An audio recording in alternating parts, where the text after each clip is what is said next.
Hello and welcome back to the Entertainment Vortex. Today we were at Brennan Theaters watching Avengers Infinity War. Now this is our spoiler review. So there is going to be spoilers everywhere. So if you haven't seen this movie and you plan on seeing this movie, please follow the link in the description. Watch our spoiler-free review. That'll give you an idea about how the movie was and whether it's worth your time. It is worth your time. But check out what we had to say about it. If you have seen the movie and you just want to see how we're going to dig into this movie, for good and bad, this is the place to be. So let's jump into it. So obviously we're going to start at the beginning. So the beginning of this movie, I think, really sets the stage quickly. So I thought we'd get a little build-up. I thought we'd get a little bit of a monologue from Thanos. I didn't think it would literally start with all the Asgardians dead. And Heimdall on the ground almost dead, and Thor down on his knees, beat the hell. I really didn't think that's where we were going to start this. But starting it there was very powerful. I mean, you're instantly in the movie. Like I had said in the spoiler-free review, I was really worried going into this movie. I didn't know how they were going to do it. I didn't know how they were going to make it epic enough. I even felt the trailers didn't feel that epic comparatively. They just felt like another Avengers movie. But man, when you turn it up to 11 right at the beginning, and you kill multiple characters right at the beginning, it instantly gloves are off. Now, I will say, up to this movie, my favorite Marvel characters were Heimdall, played by Idris Elba, because I'm a huge Idris Elba fanboy, and Loki, which is a lot of people's favorite because he's done amazingly. Those were my favorites. So the movie starting with them killing my two favorites, I was like, oh my gosh, it's on. Like, this is happening right now. And it also establishes a few things in this scene that I thought were very important that we hadn't established yet. One, Thanos is not all talk. Like, he freaking goes toe-to-toe with the Hulk in that scene and beats the living crap out of him. So you immediately establish that Thanos is the threat that they've been saying he is. And they don't tell you, they show you. The golden rule of filmmaking, show, don't tell. They really do that here. Plus, you also see his lack of mercy, where he's like, ha ha ha, stab, ha ha ha, break your neck. It's like, nice try, buddy. I mean, plus they slaughtered everybody on the ship. I mean, that is insane. So I can't think of a better way to start this movie. This was crazy. Plus, he already had one of the gems at that point, which, I mean, talk about starting it just on the run. What did you think about the beginning of the movie? So it starts off at a breakneck pace. And we'll get more into it later, but it continues that pace till the moment the credits close. Everything is set up by those first like 5 or 10 minutes that you spend in the ship with the remaining Asgardians while they're fleeing from Hela. It was just well put together. The time frame, it just all makes a lot of sense. Like he goes specifically and answers a question that we had at the very end of Thor Ragnarok was, did Loki take the Tesseract? Which we all kind of knew that he did, but the fact that he's like, no, I didn't take it, and the scene with him basically saying, go ahead, kill Thor, and then you see that glint of humanity, and he's like, no, wait, here it is, and then... Which that happens a lot in this movie. It was just... There was so much weight in every moment that you see Thanos on screen. Just he eats up so much space because he's such a hulking figure. I mean, he stands, literally toe to toe to Hulk. Like, he is the same build and everything. Like, you almost modeled the Hulk after him, and just he's able to clear through everybody on the ship in an instant without really any help. I mean, for the most part, you do see a few of his lackeys that you'll get more time with on screen later down the line. Not very much later, but later. But all they really do is just kind of pick up scraps after what Thanos is able to do. Yeah, they're just errand boys. Yeah, and it was...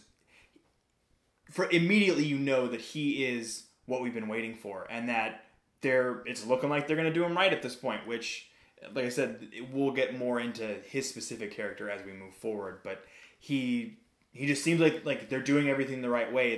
The way that his lackeys are kind of, you know, like as they're going around killing the leftovers, they're basically saying, you know, this is the merciful end. This is him showing you mercy. And as you are in the presence of a god, essentially, you are going in the right direction, you know.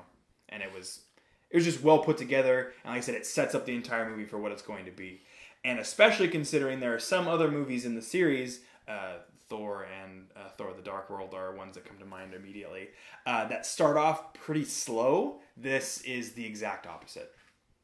Yeah, I mean, I don't think there's any other movie in the series that starts out quite at that fast of a run, but it definitely shows you that they weren't wasting any time. They had 2.5 hours in this movie, and they had to jam it all in. Now, there were aspects of the movie that I feel slowed down a little bit.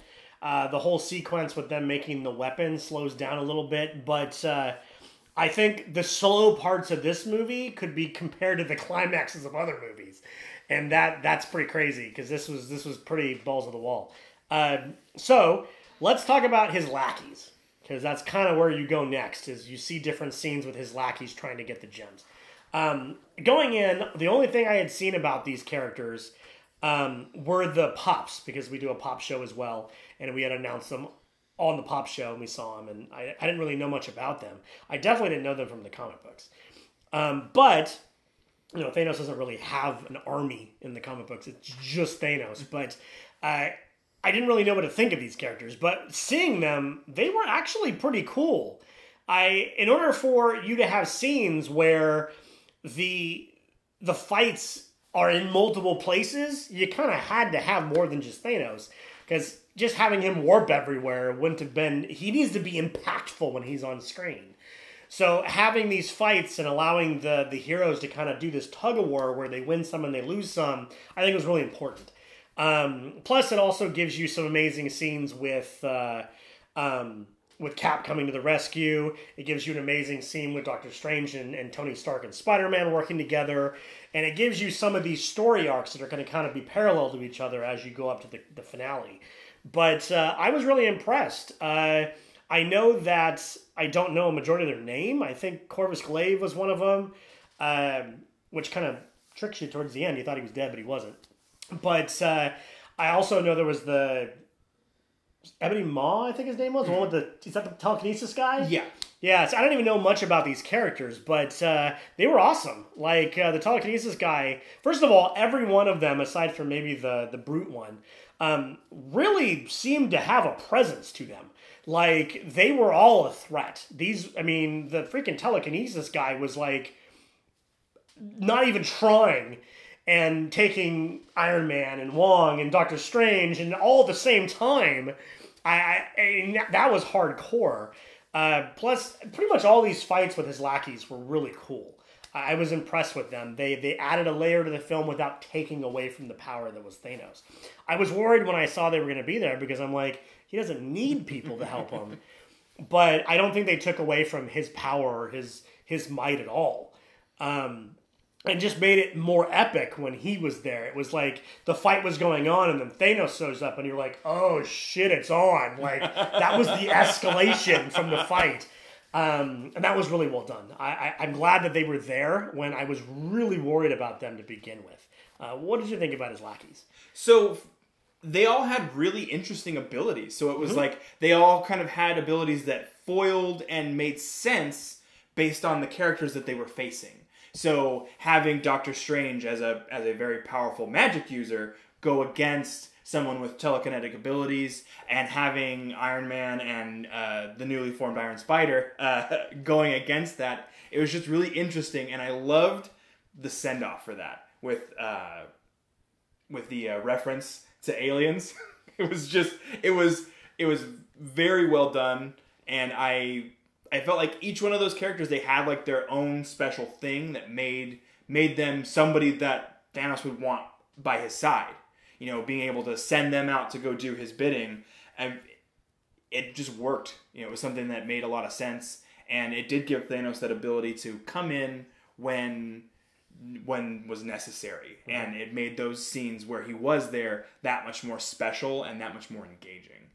And it also gave room for one of the better scenes, in my opinion, with Thanos' search for the Soul Stone. That had one of the best scenes, and as per usual, we'll dig into that as the story goes along. But following the lackeys gave them the ability to have him still actively searching for those other stones that he needed to complete, that he kind of already knew where they were at, while also having these more intimate moments with Gamora. Mm-hmm. Now, I'm going to say this up front, close to up front. If you've seen our spoiler-free review, you know that we both gave it a perfect score. That does not mean there's not going to be negative stuff in here. Don't just think this is going to be us gushing about the movie. At least for me, I have a number of complaints about some of the choices they made in specific scenes and how predictable a lot of the stuff was in the movie. By no means is that lessen the overall impact of the movie, like I said in the spoiler-free review, but we will get to those. So don't think this is just going to be a positive waterfall of wonderfulness. It will be both sides. With that being said, let's go back to the good stuff. So, I was pleasantly surprised at how they brought some of the people together. So, we knew from the trailer that Thor was going to be the one to run into the Guardians. We knew that. I didn't know it was going to be that hilarious. I didn't know that Star-Lord was going to try to puff his chest up in front of Gamora, deepen his voice. I didn't know that Thor was going to call Rocket Raccoon a rabbit the entire movie. I didn't know that the humor was going to be there. And I think that the humor is a big portion of this. So Marvel's known for its humor.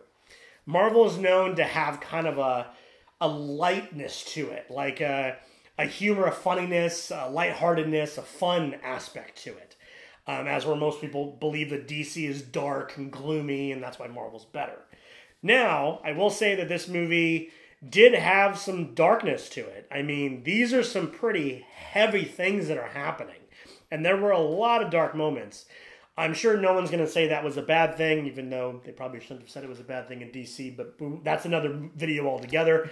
I do feel that the humor was well done in this movie. None of the humor, I don't feel that any of the humor broke the mood. It's not like they were laughing and joking so much that you forget the universe is at stake. They remind you enough that everything is on the line. Half of all life will die if they fail. That it kept that gloomy, epic tension in the movie. It never broke the tension. That's super important. When the Guardians of the Galaxy start joking with Thor, and that all starts happening, and then you got Peter and Star-Lord going about nostalgia and all of that, I was a little worried that it was going to get too far, but I don't feel they ever pushed it too far. What do you think about the humor aspect? Do you think they went too far with any of it? No. So I love when they break into some of that humor, because it does break up some of the monotony of just your typical, like, oh, the world's about to end kind of storyline. And they picked their spots, and they did things in places that made sense. And it seemed like when it was a situation where there was less on the line and where it looked like there was a good chance that our heroes would win the battle, not necessarily the war, but the battle, that would be where they would have a good joke. Like I was mentioning before, the Peter Parker making references to films, that old movie Aliens. It was still the best movie of all time. It never was. Yeah, just the little banter and that sort of stuff. It worked really well in the places that they put it, and they knew when to dial it back and focus on how serious some of the other moments were, because the stakes are as big as they've ever been.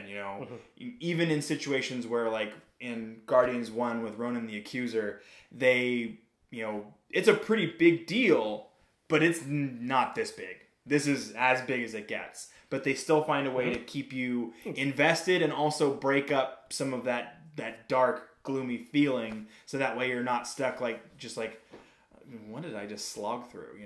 It still has the Marvel charm while keeping to a darker tone and story. Yeah, it's a real strain to think of a movie that has higher stakes than half of all life in the universe. I mean, that's pretty crazy. That is quite the risk or quite the tension there. But the humor was welcomed. And they're really clever with it. I was impressed by that. Some of the lines, it's like, wow, that was really clever. I never would have thought of that. Like, I forget, like, all the heroes of Earth are in the Avengers, and then Mantis goes, like Kevin Bacon? And he goes, he could be. I haven't been there in a while. Lines like that are just hilarious. It's playing off of aspects of characters that you just don't think of. Perfectly acted, perfectly timed. I mean, these are great lines. Great lines. But they catch you off guard, and I think that's the best part of the humor in this movie, is most of it is not predictable, unlike some of the plot points. But a lot of the humor is not predictable, and that's important. It's not canned humor. I think if it would just be the jokes you're used to seeing and the comments and the quips that anybody can think of, I don't think it would work as well. But because these are super unique and super clever and super situational, and even calling back to past movies, I think it works really well. So let's talk about some of the hero changes they made in this movie. We'll start with some of the smaller ones. Rhodes, War Machine, is back on his feet. Yeah. He has some type of contraptions on his feet. I'm sure Iron Man did it. I'm sure Tony Stark did it, but that was cool. What did you think about that aspect? We'll talk about each one individually. Him being back on his feet and back in the suit. So I knew for sure that he was going to get some form of functionality back, and that, we can rebuild him. We have the technology. This is Tony Stark we're talking about. He's going to fix his friend. That's just who he is as a person. And getting to see him get back in the suit and do his thing was just welcomed. It was something that, Rhodes is the kind of character where he's not going to take that sort of thing lying down. He's not going to just give up and roll over and just be like, oh, I'm the man in the chair now. He's going to still keep an active presence among the team, because that's just who he is. He's the kind of guy who fought for his country and who believes in justice, and the kind of guy who signed the Accords and felt like they needed checks and balances, but that he was still willing to fight for the good of mankind. And having him be back and be present was just, like I said, a welcome addition. Absolutely. Another good change was, of course, you've got the change that is in Captain America. Last time we saw him, he was like, in hiding or whatever it was. Comes back with a full beard. And he rocks that beard, man. I didn't think that baby face could rock that beard, but he rocks that beard. I do like the Thor comment that he copied him, though. That was pretty funny. Yeah. But I dug that. I like the look of him in a beard. It makes him look more serious. It makes him look less baby-faced and more like, almost like he's grown, like as a person. It seems like he matured. Obviously, he didn't need to mature, but it really takes away some of the naivety of that character and really brings him forward without him having to say anything different. Like, you just take him more seriously. And I really dug that. What did you think about that choice? So I love the beard. I love the kind of more like rugged, distinguished look. The big thing for me with the change for Captain America is that he's ditched the stars and stripes. Everything is gray and monotone. It shows, like I said, that leaving of naivety and basically getting back to, protecting, what he feels is right, but he doesn't feel like he's under the banner anymore. He doesn't feel like he's Captain America. He'll still be Captain, for sure, but, at this point in time, I don't think he's too big a fan of government, really, so I don't think he wants to necessarily be a part of that. I mean, considering now he's considered a war criminal and all this other stuff, like, it makes sense for him to have made the decision to ditch the stars and stripes, and I think that makes sense for a character choice, and it looks badass. I don't think they ever refer to him as Captain America. They refer to him as Cap and Captain, but they never refer to him as Captain America. It's just his actual name and then Cap. Yep. I think that was probably done on purpose. So, of course, the next character they made changes for was Bucky, Winter Soldier. So, we saw him in Black Panther, if you stayed past the credits. We knew what was going on there, although I didn't know enough about the Marvel comic universe to understand who the White Wolf was. That was explained to me. Delton explained that to me. He was with us on the last review. But we got to see him in that role. We got to see him kind of activated, so to say. And that was awesome. I mean, he obviously was one of the ones that disappeared at the end of the movie, but it was neat to see him in that role and back in it. It was also cool to see Cap and him reunite momentarily, and hey, how's it going and all that. That was cool. I also felt he was pretty BA in it. He definitely seemed to hold his own, and he definitely seemed like someone that would be in front of that army like that, and that was really awesome. What did you think about the Bucky changes? So I am a big Bucky Barnes fan. He's one of my favorite characters. I love in the comic book run, I love his take on Captain America, and it's an interesting and nuanced character. How he kind of has this back and forth. How he's being used as a villain some of the time, as an anti-hero other times, and now he's finally at that place where he's comfortable. And he feels like he's back to the way that he was before he was brainwashed. And it shows in his behavior and how he, when he sees Steve Rogers, they embrace and they, bro hug it out. And it's great to see that character growing and evolving. At this point, he is now no longer with us, but we'll see how that turns out. This is a spoiler review, so future spoilers are not necessarily a thing either. There's a potential, depending on how they go with things, that we may see a lot of these characters come back, but we don't know. We'll talk about that towards the end. Yeah. Our predictions for what's to come. Now, the last character I want to talk about in the changes is Thor. Now, obviously, we saw a lot of changes of Thor in Ragnarok. We saw him lose his eye. We saw him lose his hammer. His hair got cut by Stanley, of course, the bus driver. But we also see in this movie a real character change. And by that I mean the fact that he's literally lost everything. Thor has lost his entire family. He has lost everything he holds dear. His land, his hammer, although he does have a new hammer. Which looks like the newer hammer from the comics. But that is a broken man. Or God. Or whatever. But he is broken. And I think the scene with him and Rocket, with him and the rabbit, was very well done. Because you see a vulnerability you don't see in Thor. And you get to really look inside. And that's the moment you kind of realize that he really has lost everything. And Rocket questions him, are you sure? What if you're wrong? And he's like, well, then I'm wrong. Let's do this. That's the way to go. So I feel that Thor has nothing to lose at this point. And he's just going to put everything he has forward. Now, we'll talk about that in a moment. So what did you think of the change of Thor, this deep, mournful Thor? I feel like it's something that was needed for this character. Mm-hmm.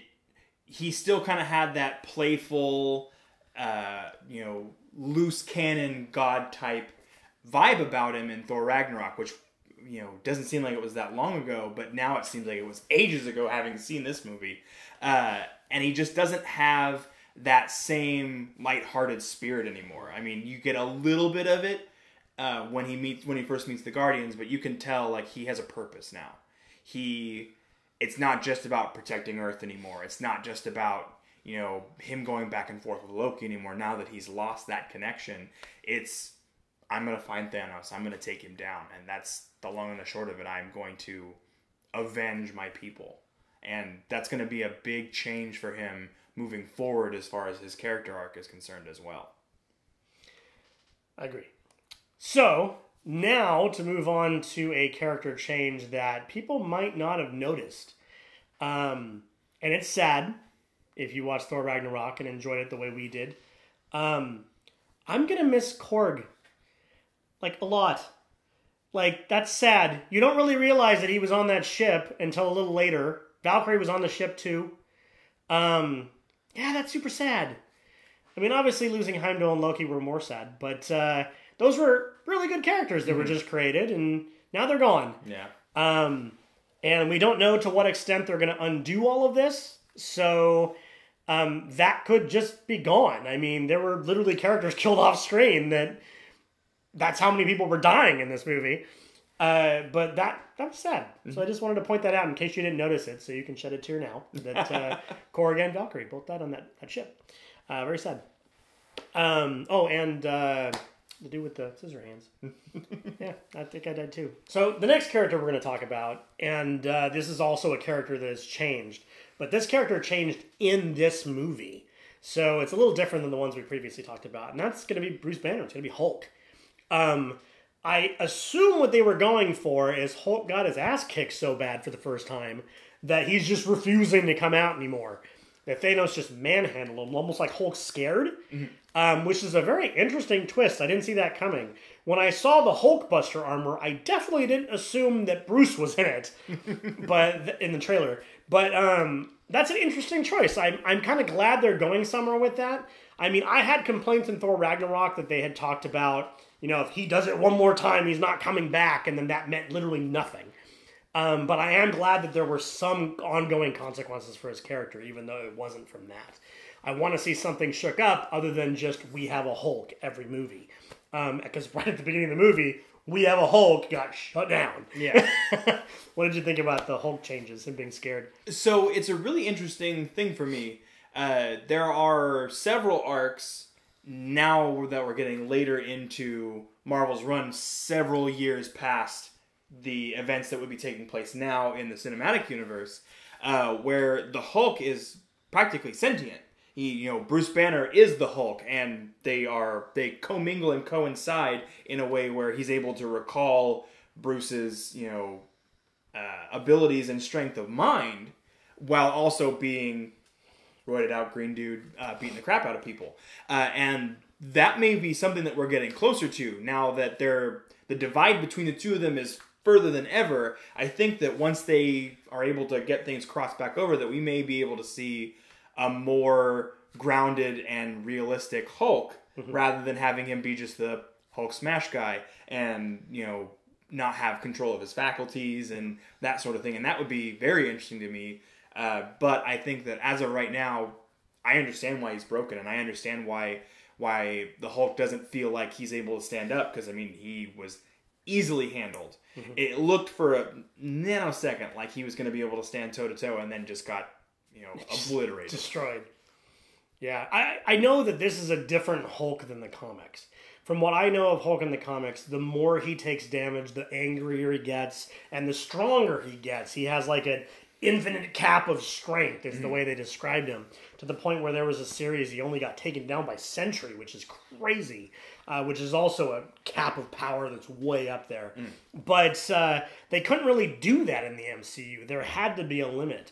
And I like that this is how they did it. That they're slowly making them into two entities occupying the same body. And it kind of keeps you guessing, because they don't really lay out the rules for you. It's not like they say, okay, well, now he's kind of a different person, not really a split personality. They're not really laying out the rules for you. So you're kind of left guessing on what's going on with that character, and I dig it. Although, I have to point out, first negative thing here, every time we had Bruce Banner's head in the Hulkbuster armor, it looked like he was a toy. It just looked stupid. Yeah, I mentioned in the regular review, I mentioned that there were a couple of visual effects that were a little wonky, that might not necessarily look as bad on a smaller screen. That was the one I was thinking about. Yeah. Because it looks pretty rough. Obviously, your attention is supposed to be focused on Cap and the front area of the screen and everything. He just draws your eye. But you're just like, really? Like, that effect wasn't that great. Like, that was the one. The rest of them all look outstanding. That one was like... It was really bad. There were actually a couple of effects that weren't that great. There was one where Thor's flying through the ship, and it looked pretty rough at the beginning of it. But, when we say they look bad, we mean compared to the perfection that was the other effects. They're definitely not effects that I could do on a budget, We're not talking about Rampage style effects here. We're not talking about Rampage it's not effects. that bad. It's not that bad. It's rough as compared. We're not talking about Sharknado or anything here. But yeah, there were a couple rough ones for what they did. And considering the amount of effects in this movie, that's not surprising. I'll take a hit here. It's no Justice League mustache removal, but it was pretty bad. So now let's talk about the meat. Let's talk about the two storylines. So we'll start with the one that starts first. So that's Doctor Strange, Iron Man, and then eventually Spider-Man. Drax was there, Mantis was there, and Star-Lord was there. That storyline is very interesting. First of all, you have very quick introductions between some of these characters. Like, they just don't have time. So it's like the two factions meeting halfway through that storyline, where you've got Star-Lord and Drax and everybody jumping into attack, and the other one's attacking back, and then they just kind of stumble upon the fact that neither one of them is working for Thanos. Thanos is not their master, or whatever they say. That's very interesting. They just kind of do it really quick. It's like, you've got 3 minutes to establish that they're on the same team. Go! But it works well enough, and it doesn't slow the action down, which is important. But with that being said, this storyline has my biggest complaint of the movie. And I'm just going to go ahead and jump into it. I loved Doctor Strange's aspect. I loved his banter with Tony Stark. I loved Peter Parker and Quill. I loved those two. They were great. But making Star-Lord do something that stupid as punch Thanos right as they're getting the gauntlet off of him, that's just the one bad writing point I have to point out. He's not that dumb of a character. So he had enough sense earlier in the movie to shoot Gamora because he promised and protect, but he doesn't have enough sense not to punch Thanos while they're saying, we've almost got it off, don't do it? Come on. I don't know. That just seems awfully unheroic. I understand that, like, he lost someone he loved and that's the idea, but, you know, the universe is at stake here. He doesn't seem like he's always that hot-headed. He's always been good under fire before. I don't buy that. That twist for that character, while necessary the way they wrote the scene, it really bothers me. But with that being said, that's the only issue with that storyline I have. I dig that Doctor Strange looks into the future, sees over 1 million opportunities, and only one of them works. I dig the fact that, although I really reacted in the theater, I dig the fact that he goes to kill Stark and he trades a stone for him. Because, of course, we know Doctor Strange knows something that we don't. That was about the time that I was confident that Thanos was going to win this movie. That was the point where I'm like, holy shit, he's going to pull it off. But we'll talk about that a little later. This storyline was really good, but that one aspect really weighs on me. So what do you think of the storyline, and what do you think of that aspect? So I enjoyed this storyline, you know, including the lead up to it because we talked about Thor meeting with the Guardians, and then that discussion that Peter Quill has with Gamora about, you know, if he gets me, kill me. Mm-hmm. And that's really the lead up once you get to the Collector and you find out that he already has the reality gem and he's already, you know, learning how to use it, and he's already kind of set up this fake thing. It leads into that part of the storyline where now that there is an issue with Gamora, and we know that that Thanos has basically sacrificed her to get the Soul Stone, which is a scene in itself, you actually see Thanos cry at the thought that he knew he was going to have to sacrifice Gamora. This is how you knew that this was not your grandpappy's Thanos. You know, you're not getting that just like all villain all the time. You're getting someone who has legitimate motivations, and you're getting a character who's really strong. We're going to talk a lot about Thanos coming up soon. Yeah. But the interactions between, you know, the 3 from Earth and the 3 from the Guardians was just all kinds of fun to watch. Like I said, you have 2 of the fastest motor mouths in the galaxy going toe-to-toe with each other between Peter Parker and Peter Quill. And it was just really fun to watch them interact, because it's something that you didn't think you were going to get to see, you know, at some point in time. And that interaction where Peter Quill, you know, kind of loses his crap and starts punching Thanos in the face, maybe it could have been written a little bit better, but it doesn't have the same level of negative impact on me. I feel like, having seen how he reacts in emotional scenarios sometimes, even as far as back to the very first scene of the original Guardians movie where he's a young kid seeing his mom die to cancer, he has a very similar angry reaction, trying to get past his grandpa and trying to, you know, like get to her. And it's like he's very prone to emotional reactions to things. And so does somewhat make sense, but I do also agree that that character is a lot more intelligent than he leads on, and I don't think that he necessarily would have reacted that poorly when they could have won. At that moment in time, they had the glove almost all the way off, and they could have won. But he did kind of single-handedly screw it up, which is disappointing for me because I'm a big Star-Lord fan. Guardians, up to this point, were my favorite movies from this cinematic universe, and it was disappointing to see that. But like I said, it made sense to me. But the rest of that arc, and we'll talk more about the ending ramifications with that arc later down the line. Up to that point, like I said, it's really well done. Yeah, I feel that early Star-Lord, as a kid, obviously your emotions are different. I mean, kids got hormones going crazy and everything else. But as an adult, I just don't think we really showed that side of him. I'm trying to think back to the first two Guardians movies where we saw him.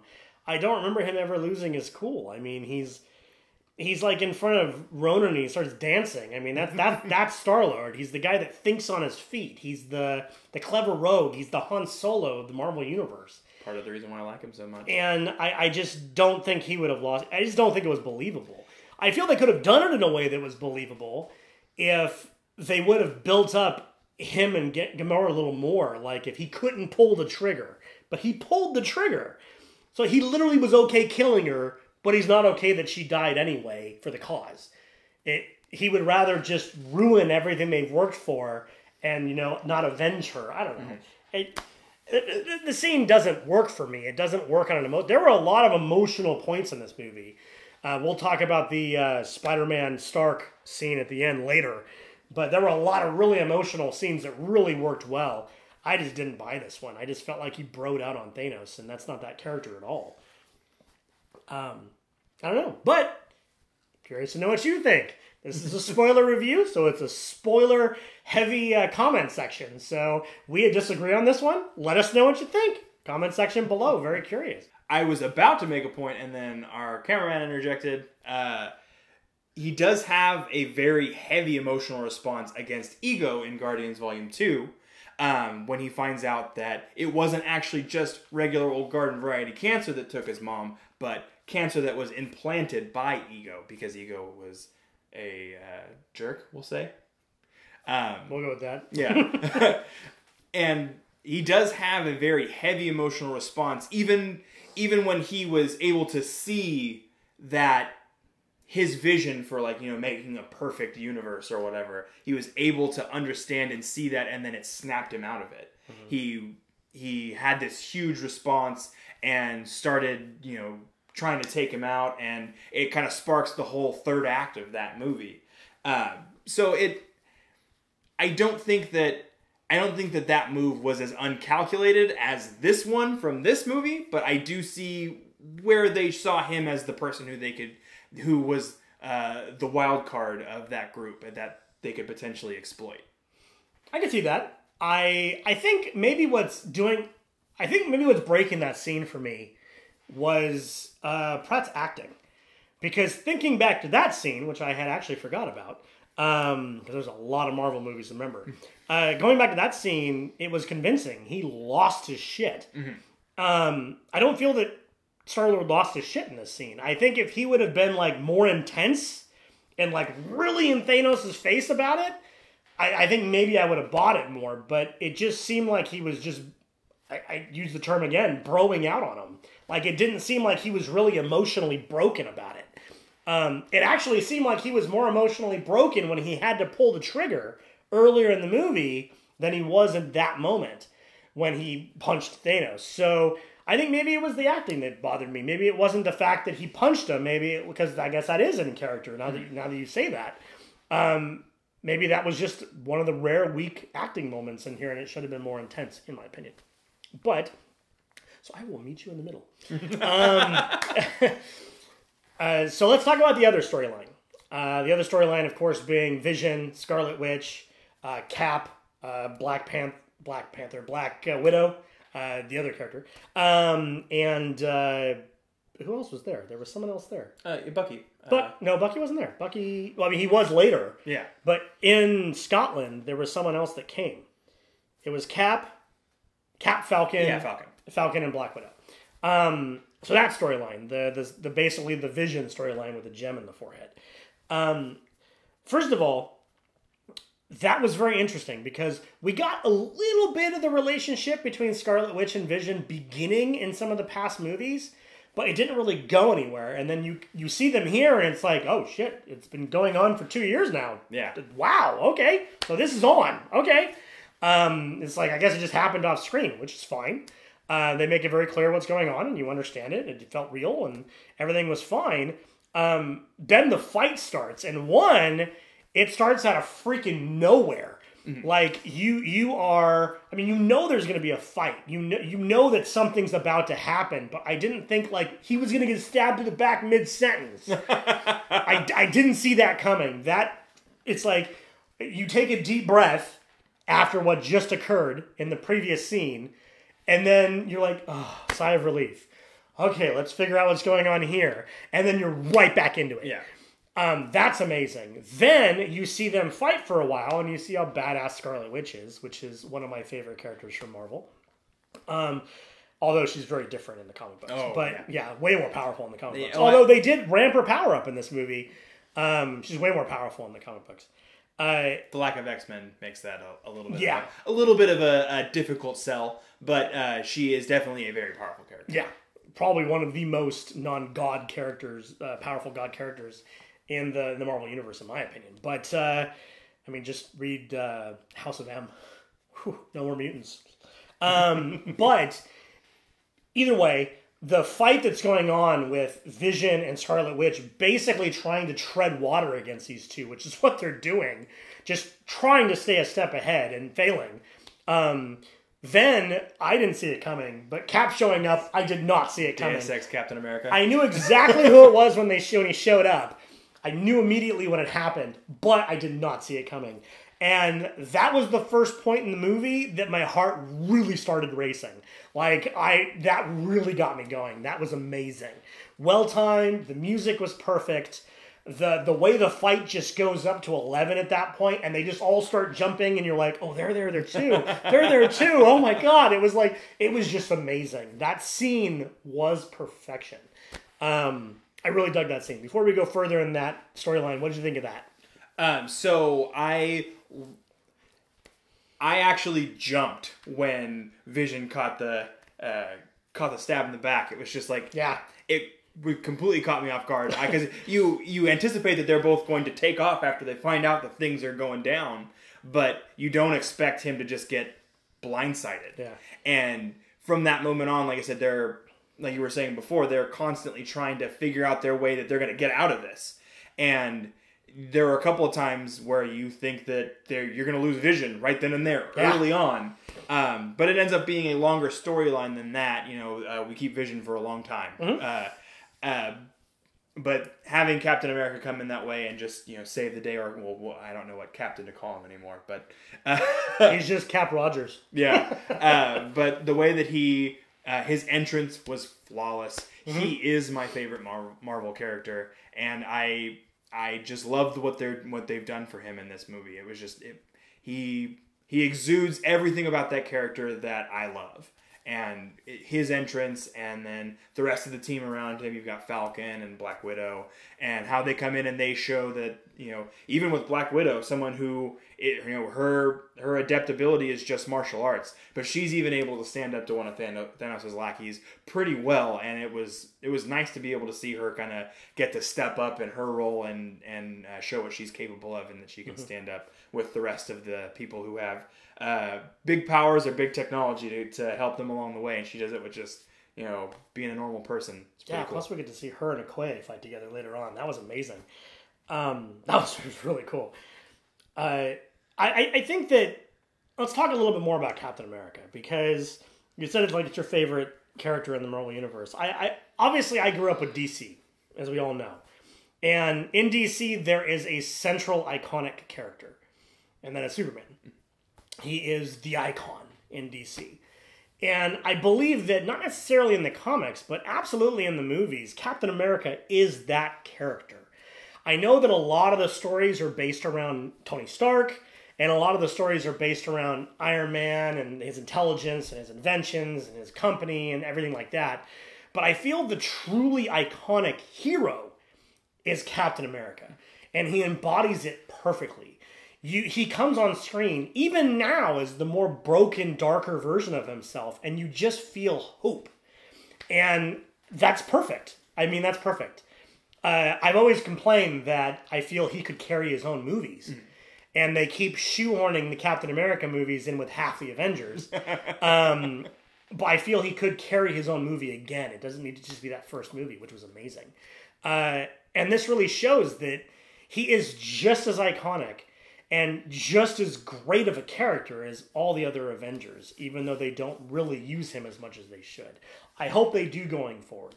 So, of course, this storyline goes next. They end up back home, as Cap puts it. They walk into the room while Rhodes is talking to the secretary or general or whatever the guy in charge of the government is from the Civil War.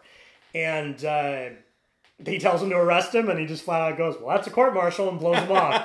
I really dig that that's just how they deal with that. Like, forget it. There are more important things right now. You're one-dimensional. I like how they did that. They addressed it, but blew it off. Then you get the back and forth, like, a couple lines about Bruce coming back into the scene, and there's an Ant-Man and a Spider-Man now. That whole thing. There's a lot of funny moments. The awkward moment between Black Widow and the Hulk, or Black Widow and Bruce Banner. All of that was really neat. It happened quick enough where it needed to all happen, so everybody's back on the same page. You know where he stands within the government concept, and we can move on. I really dug how they did that scene. It also kind of gives Rhodes a scene. I mean, it gives War Machine his own scene, which is good outside the battle, which I think was important, because we haven't seen him since he got injured. What did you think of that scene before we move on to Wakanda? It addresses all the major points that it needs to tie up some of the loose ends, just because there have been so many movies up to this point, and so many movies have ended on different points of the same thing that's happening. So now that we're all together in the same room, let's tie up a couple of the things that needed to be addressed. And this scene does a great job of it, while also keeping things light and humorous, with Rhodes basically just telling the government to shove off, and then getting back to what's really at hand, because if Thanos gets what he wants, the government probably won't be there anymore. So it was nice to get all those loose ends all patched up and get moving back with the story without it taking up too much time. Yep. And then we go to Wakanda, which, of course, being that was the last movie we got, everybody was excited to go back to Wakanda and see them mix with the rest of the Marvel Universe, because that movie was standalone. You didn't have anybody else. That's amazing. Seeing Cap there and the fight and them all joining forces and getting to see Okoye in the mix and getting to see M'Baku in the mix, and they had the little thing where they talk about brothers and all that stuff. That's really cool. You get a little bit of a throwback without breaking stride. I love that. Plus, talk about a perfect place to have that battle.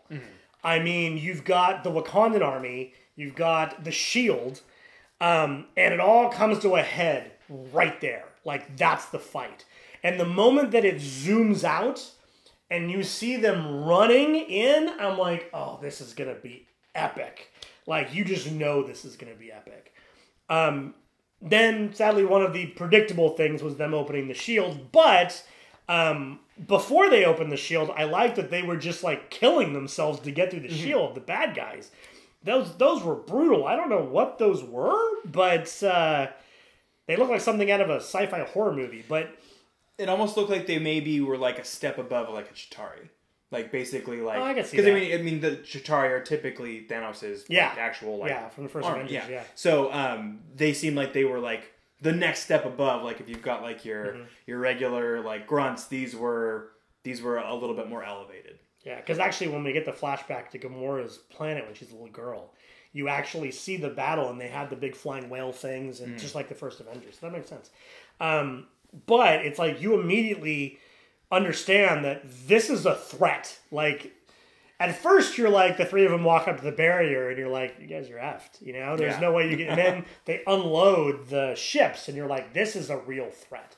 And then you see them getting overran, and you really see it going downhill fast. And of course, you see Bruce in the Hulkbuster armor, which is cool. But having them all fight together was really awesome. And I love that aspect of it. So before we get into the Thor storyline that goes immediately into this battle, mid-battle, what did you think of the build-up to that point? So, it had one of my favorite scenes, which was T'Challa coming down to Bucky with his new arm, and Bucky just basically being like, so when's the fight? Yeah. And it was just like, it was a perfect starting point for his new kind of arc as that character. Mm-hmm. And like I said, Bucky is one of my favorite characters, and I feel like they've done him justice up to this point as far as making him kind of finally becoming himself again and not being that broken man that he was before. And that was a perfect place to start the journey in Wakanda. And then they meet up, and you have that really emotional moment between Steve and Bucky, and they basically are just like, all right, let's get this set up and get started. While you also have the storyline of them trying to figure out how to remove the stone from Vision while keeping him alive. And if anybody's going to be able to do it, it's going to be Shuri. Yeah. But there's definitely problems with that. It doesn't work out exactly the way it's planned, because Vision being one of the most powerful beings in the current universe, it's hard to win that kind of a fight without Vision being present. And he ends up stepping out onto the battlefield, and he does work. He does what he does best. You know, Vision is a very powerful character, and it was great to see him get some action rather than just being stabbed. But it does end up kind of being his downfall in the end. And it does culminate to the bigger part of the storyline that we'll get to after we start talking about the Thor stuff. Yeah. I do like that Shuri flat out insults Bruce Banner. Why did you do it this way? Why didn't you do it this way? Yeah. Well, I just didn't think of that. It's amazing. It really elevates Shuri's intelligence in the scheme of things when she's outsmarting Bruce. That's awesome. But, yeah, I mean, the battle itself. What did you think of the battle itself? It was excellent. I love the way that T'Challa chooses specifically down to the corridor that he's opening in the shield. And it gives it that, like, I'm sure most of you have seen the 300. Yeah. It gives it that kind of like choke point. Yeah, like a choke point that they can exploit, and it gives them the ability to try to keep these things at bay. And they do a pretty good job of it up until the two actual lackeys step in and start doing work. But you get to see a lot of really cool pair-ups that you didn't think you were going to see. Like you were talking about Okoye and Black Widow. That was cool. The two of them together was just it. They're both makes sense. Yeah, they're both two of the most adept hand-to-hand fighters that the group has at this point, and seeing them work together was something that I really enjoyed. Mm-hmm. But altogether, everything worked the way that I wanted it to. It had that epic feel, that grand, just all-out war type of feel to it, and it was just something that was great to see. And I'm curious if those types of themes will continue now that we're missing a lot of people. Yeah. I do dig that they did the Wakanda Army thing where they do the chant, and you really get this build-up where they're doing the chant and you're getting excited and your adrenaline's going, and M'Baku's doing the yell, and everybody's chanting back, and I just love that. And then he goes, we're going to open the gate, and he goes, I'll give the signal, Wakanda forever, let's do this. And it's like, oh man, it is on right now. I mean, it really comes to a climax there and a crescendo there. The battle is just epic. So, let's take a step back, talk about Thor. Thor and the dwarf, because that was freaking hilarious. It only took me about 2 seconds to realize that it was Peter Dinklage. Yeah. And then it took me 2 more seconds to realize that he was huge. Yeah. I love that. I just imagine the meeting. It's like, we want you to be in Infinity War. We want you to play a dwarf. And he rolls his eyes. But we want you to be a huge dwarf. And he's like, I'm in. I see this happening in my mind. It's great. And he did a good job. I mean, his acting wasn't the most amazing. It definitely wasn't Tyrion level acting. But he did a good enough job as that character. And he is one of the only new characters outside of the lackeys in this movie.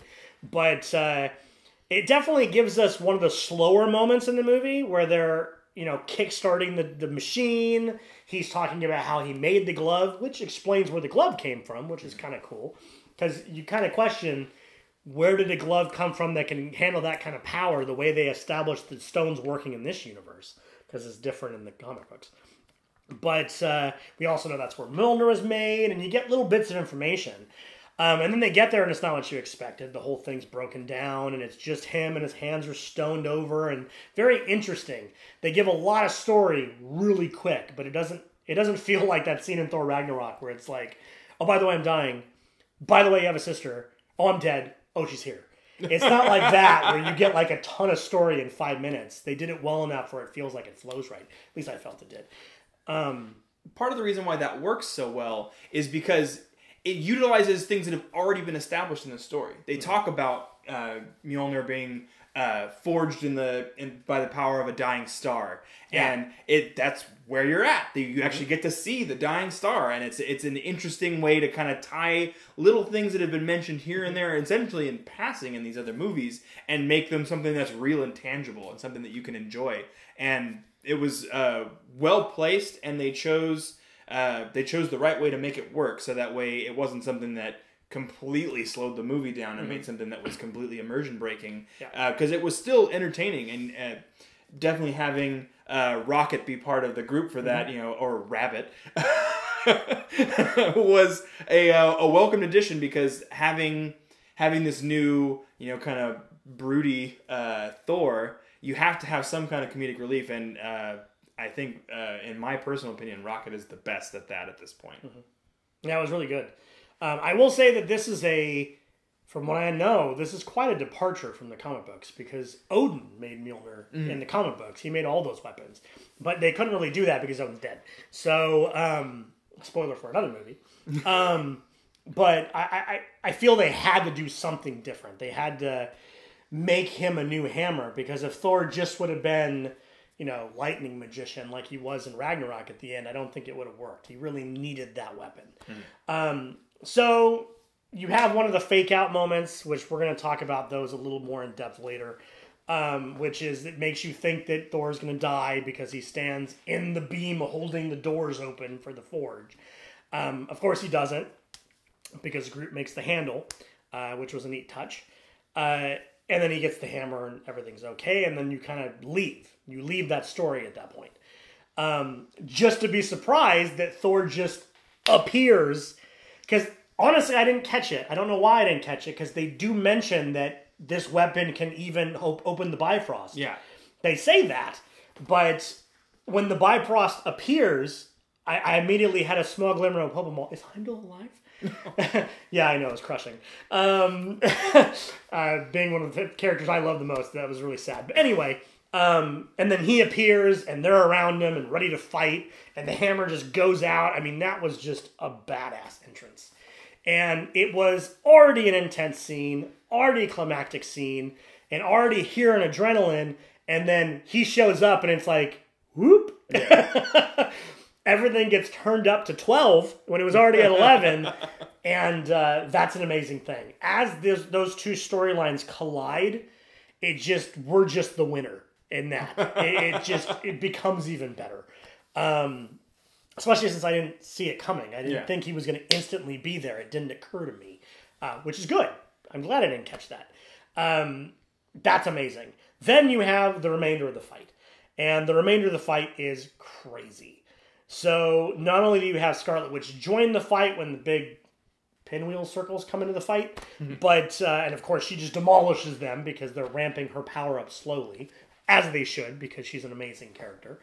But you've also got her leaving Vision, Vision getting attacked, Vision joining the fight. All of that occurs as a chain of events from this point. It's like the movie is going, they're going to win, they're going to lose, they're going to win, they're going to lose. It's like every 10 minutes, it shifts back another direction, back and forth between the teams.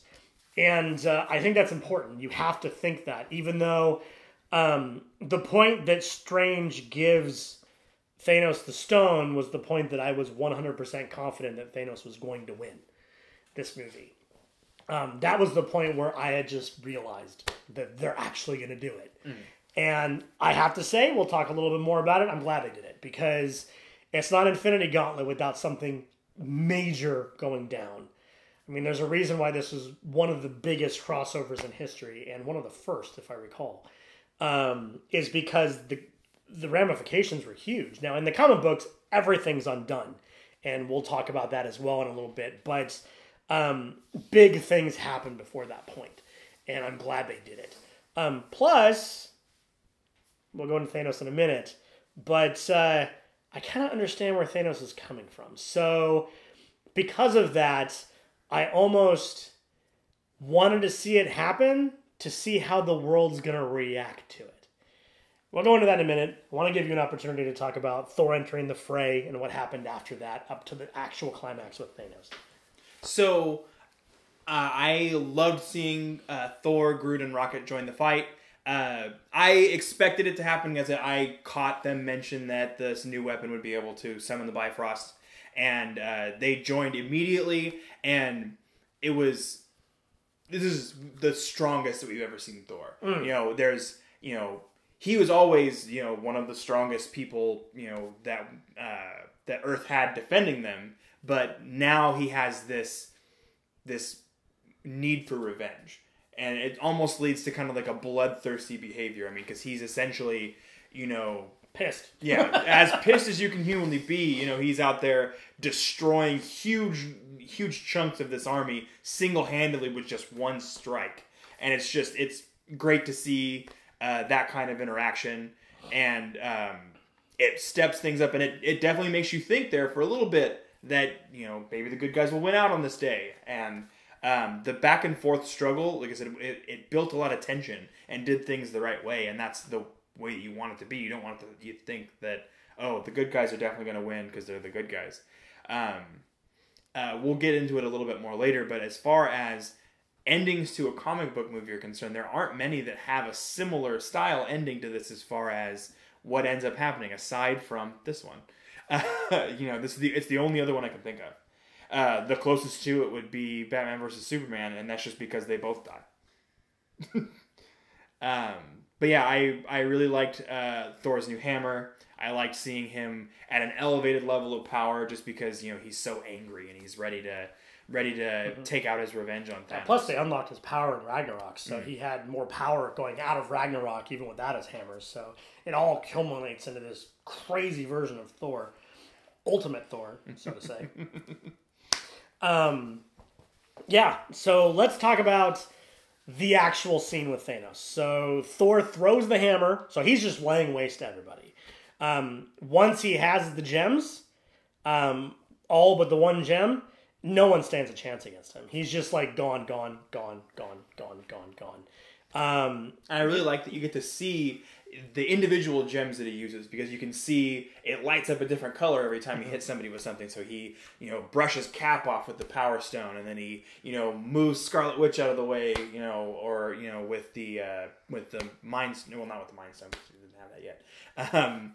But with the Soul Stone, it's interesting to see the little choices he makes and the different stuff that happens based on what he's using.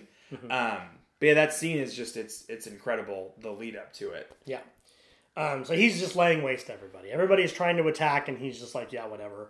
Thor throws the hammer, nails Thanos in the chest.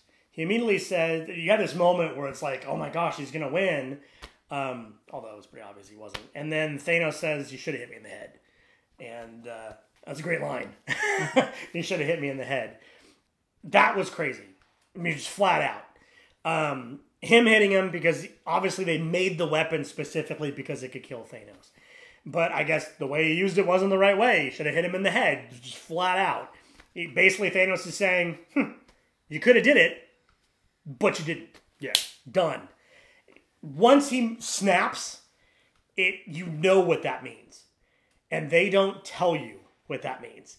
So he said multiple times during the movie that once he has all the gems, with the snap of a finger, half of everything living will be gone. So the moment he snaps his finger, you know as the viewer what that means. Now, you have a pretty long chain of events where no one says anything. It's just the interactions of people disappearing as people start to fade away. And man, dude, they pick some big people to fade away. I mean, think about it. You've got Black Panther, which was the one that shocked the crap out of me. You've got, when you think it's going to be Okoye, because he's going in, you think she's going to disappear, he disappears, and I'm like, whoa.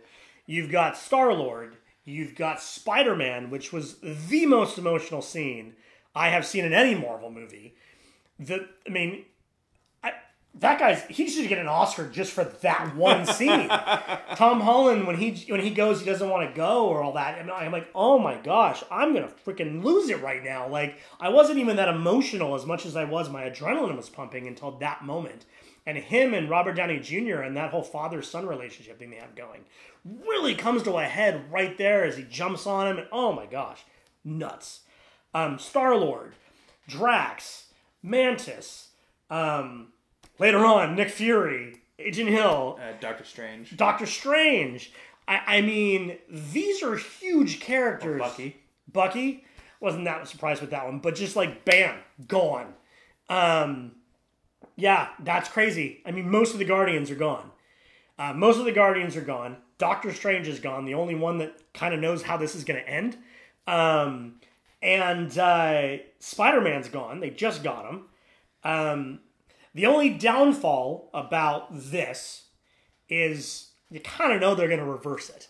So we'll talk about that at the end. Our predictions of what's going to come next will be the last topic we talk about. But this kind of gives that away. But the chain of events where even after people disappear and people are walking up and it's like, what happened? What's going on?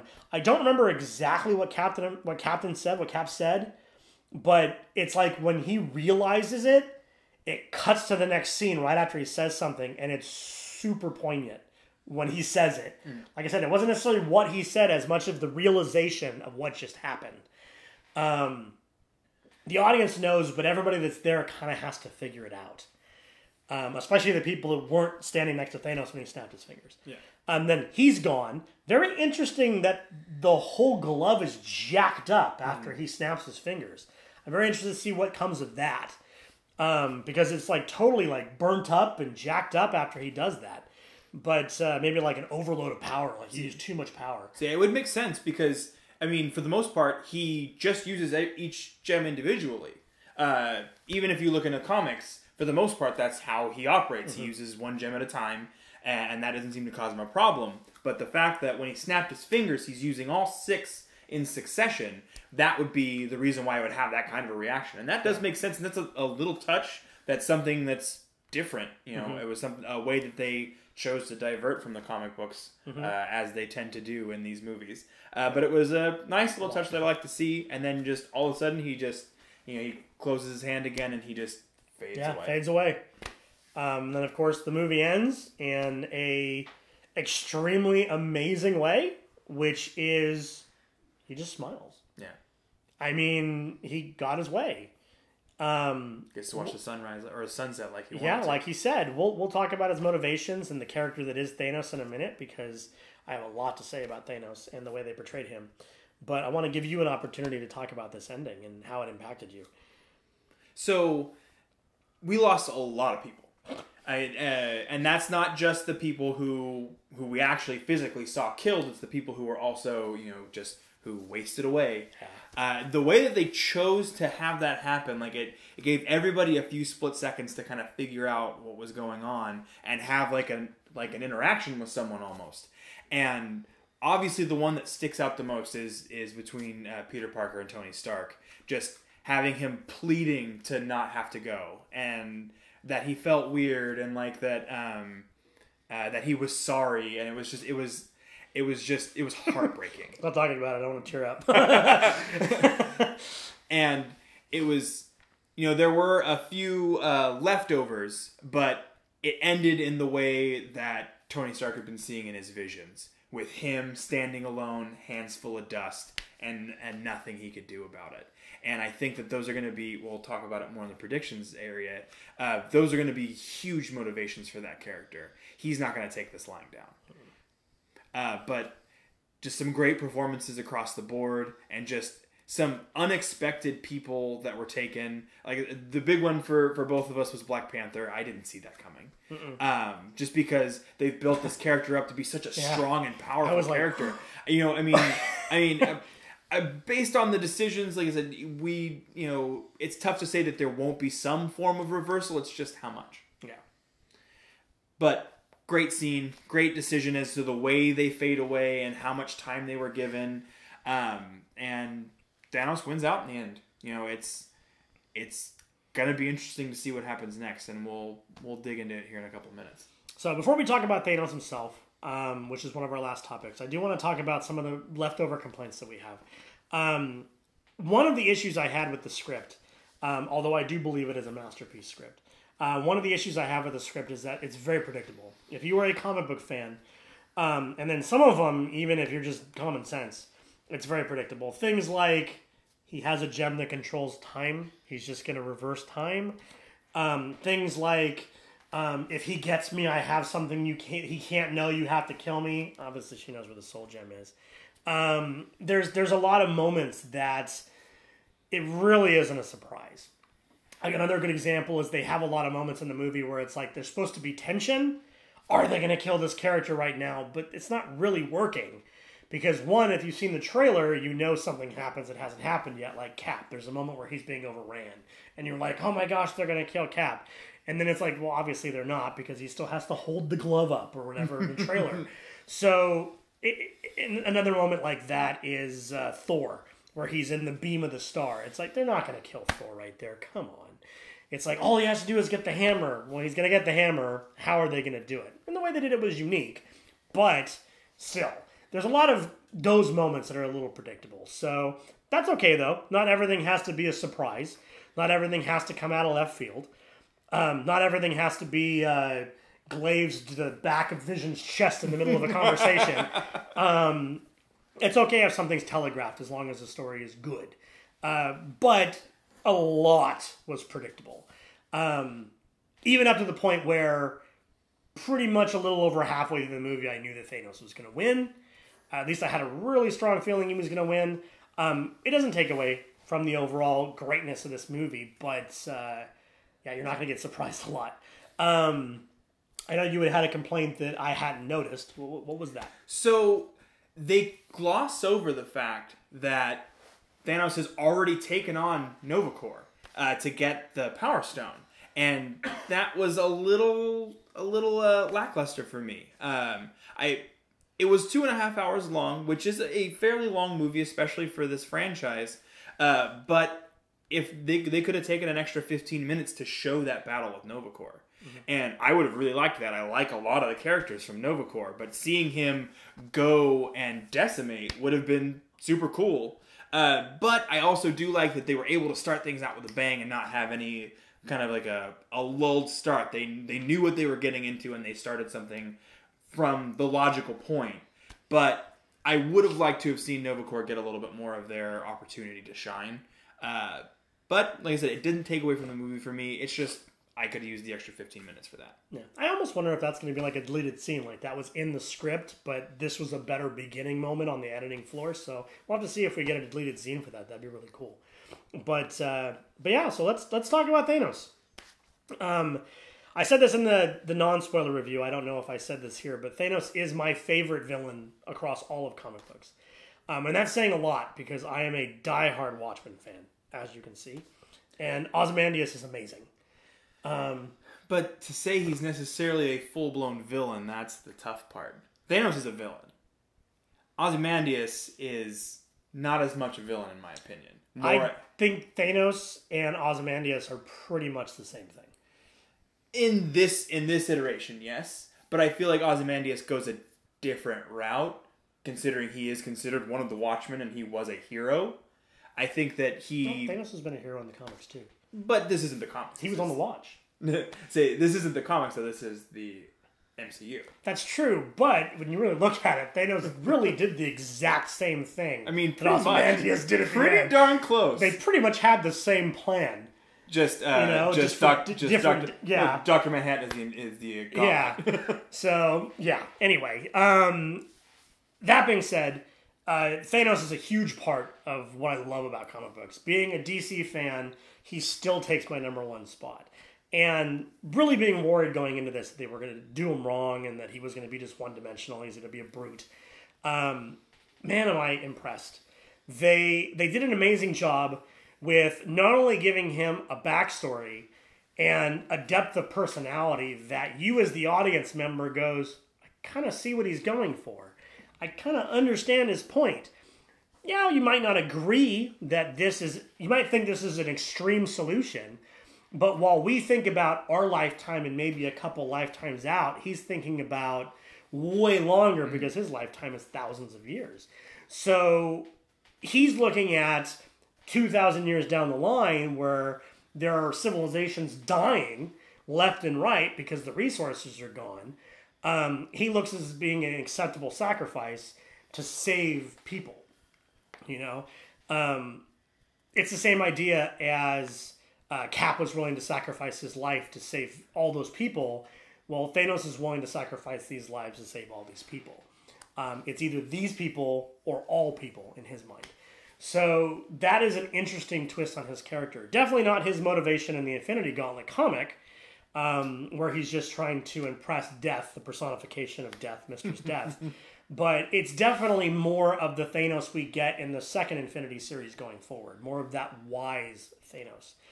The one that I love so much. So, with that being said, I think the star of the show was Thanos. I mean, Chris Evans did an amazing job. Robert Downey Jr., Tom Holland, they all did amazing jobs on the acting in this movie. But I think that Brolin takes the cake. Partially because of the script that was written for him, but partially because he just has this presence about him. Even looking like a giant raisin, he still has this great presence about him. When I saw the trailer originally, I was extremely worried because his head just looks like a giant raisin. And without his helmet, he looked kind of weird. But it didn't take away from how BA he was in this movie at all. It didn't take away from how wise and how much of a presence he had. And how, like we said earlier, every time he shows up, it's like, oh shit, it's on. Like, everything just got turned way up when he gets there. We've had 10 years of them saying Thanos is the guy. Yeah. Thanos is the power. And then when we finally got him, he really was. And I think that was amazing. It was masterful. And I can't imagine a way I would rather see Thanos. I really can't. And I am pleased. I actually think this might be, in my opinion, the best personification of a comic book character in a movie from the pages. Obviously, that's hard to compare to Watchmen because Watchmen was pretty much word for word. But this is really amazing. They did a great job. With that being said, what did you think? I don't know your history with the character like mine, but what did you think about Thanos in this movie?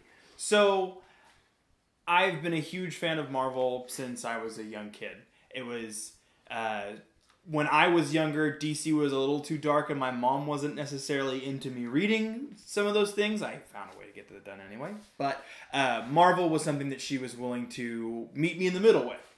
And so there were some darker storylines, and you have these huge crossover events like the Infinity Gauntlet, and Thanos is one of the strongest characters, and he has the most complex motivations, and they perfectly display it on screen.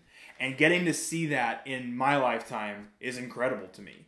And I don't think that he could have done a better job of portraying him. Josh Brolin plays a good villain. We've seen it in the past. He is good at what he does, but this character had a different layer to it. And the perfect encapsulation for that for me is the scene to get the Soul Stone with Gamora, where she and he are arguing back and forth, and you see the realization on both of their faces that he's going to sacrifice her. And then you see the crying, and she's like, oh, with the tears, you know, like basically saying like what do you even think you're going to do right now? Like you don't really love me. But he shows that that's not necessarily the case, that he really did care about her, and that, you know, he really did see her as his daughter, and that there is a level of humanity to him, and that's that's something you don't get with every character. I mean, like I said, the closest that's come to it up to this point as far as Marvel villains are concerned is Eric Killmonger. And even that wasn't as layered and wasn't as nuanced. And that's a lot to say considering Killmonger was a great character and Michael B. Jordan did a fantastic job playing him. Thanos he takes everything up to a different level. You know, he is ultimately powerful, but also has this weight of humanity that feels like he has to take on his shoulders alone, and that no one else can be the person to make that decision. That he's the one with the iron will. He's the one that can make this decision for the good of everyone. And to see that play out and to see him get to the point that he does at the end of the story, and get to see his idea realized is just it's cinematic gold. And I really love what they were able to do with the character. Mm-hmm. And just a bit of a tidbit of information for you, in case you didn't know, because this sadly popped into my mind as Thanos goes after Scarlet Witch towards the end and kind of caresses her head. I don't know if you've seen Old Boy, but the American version of Old Boy is Josh Brolin and Elizabeth Olsen. Oh. And the interaction between the two of them made that a little awkward for me. But first of all, because it's a horrible remake of a really good movie. But second of all, because if you've seen that movie, you know exactly why I'm squirming. So, either way, I just thought I would share that with the people that might have seen that movie and know the actor's history in that movie. But, let's move on. So, predictions. Our last topic for the day. Since we have talked about this all night. Or all morning. So, predictions going forward. I think it's pretty obvious to say, based off of who disappeared, that this is going to be reversed. At least the aspect of the people that disappeared is going to be reversed. Someone else is going to get the gauntlet. Just like what happens in the comic books. Where Warlock gets the gauntlet. There is no Warlock in this, but Vision kind of is the Warlock from this universe. Gets the gauntlet. They bring everybody back. I don't know if they'll bring the people that were killed back or just the people that were disappeared back. But I know that Black Panther's not gone. The Guardians aren't gone. Spider-Man's not gone. These are all new characters. They're not going to get rid of them right now. I'm pretty sure we already have a Doctor Strange 2 confirmed, so yeah, he's not gone. I mean, we know they're coming back. So it's just what's going to happen in the next two movies. Is Ant-Man and Wasp before Infinity War? Just released after? I have a feeling it's going to be. And then how much of an impact is this going to have on Captain Marvel? Because we saw at the end after credits that, in case you didn't know what that was Captain Marvel's signal. They were calling Captain Marvel. We had that movie coming out next year, and it is going to be in the 90s, which means it's going to go back, but my guess is the end of the movie will have her coming to the rescue. Similar to Captain America, First Avenger. Yeah, where it goes back. But it's pretty obvious we're going to get a majority of these characters back. But we'll see what lasting ramifications there are. We'll see what changes the characters go through, because we've already seen this have heavy effect on characters. And, even bigger, we'll see what happens to Thanos. Is Thanos going to get taken out? Or is Thanos going to become that anti-hero at some point? Because, I mean, in the comics, he actually guarded one of the stones as part of the Infinity Watch. We'll see what happens. I'd love to see, I don't know if they're going to do this, but I would love to see them bring Moondragon in. So, if you're not familiar, Moondragon is part of the Infinity Watch in the comics. She was sometimes a villain, sometimes a hero. But she is Drax's daughter. Drax's daughter that Drax thought was dead. That isn't actually dead. And it has directly something to do with Thanos, why she's not dead. So that would be really cool to see her brought in. And she's another magic character, which is kind of cool. Kind of psychic powers and stuff like that. There's a lot of things we can go from here for the next movie, which I believe is just like 1 year away. We don't have to wait too long. But it'll be interesting to see where they go. And if they just do the everything is undone, it kind of makes this movie not as impactful. So I'm hoping they don't undo everything like they did in the comic books. I understand why they did it in the comic books, but I would like the MCU to be shook up more than this going forward into Phase 4. What do you think? Where are they going to go? So, obviously we're going to get a big showdown.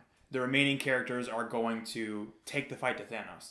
And that's going to be something to behold. I'm ready for it. I wish it wasn't going to be a year from now, but I'm excited.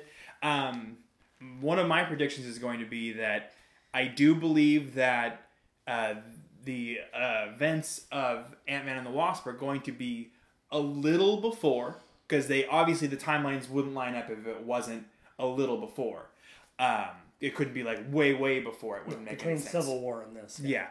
So my thoughts are going to be that we will get a full story. It's going to be as lighthearted and funny as the first one was. And then I believe they are going to kill Scott Lang in the after credit scenes. I think they're going to show him waste away because he won't be a part of the fight. Oh, I guess that makes sense.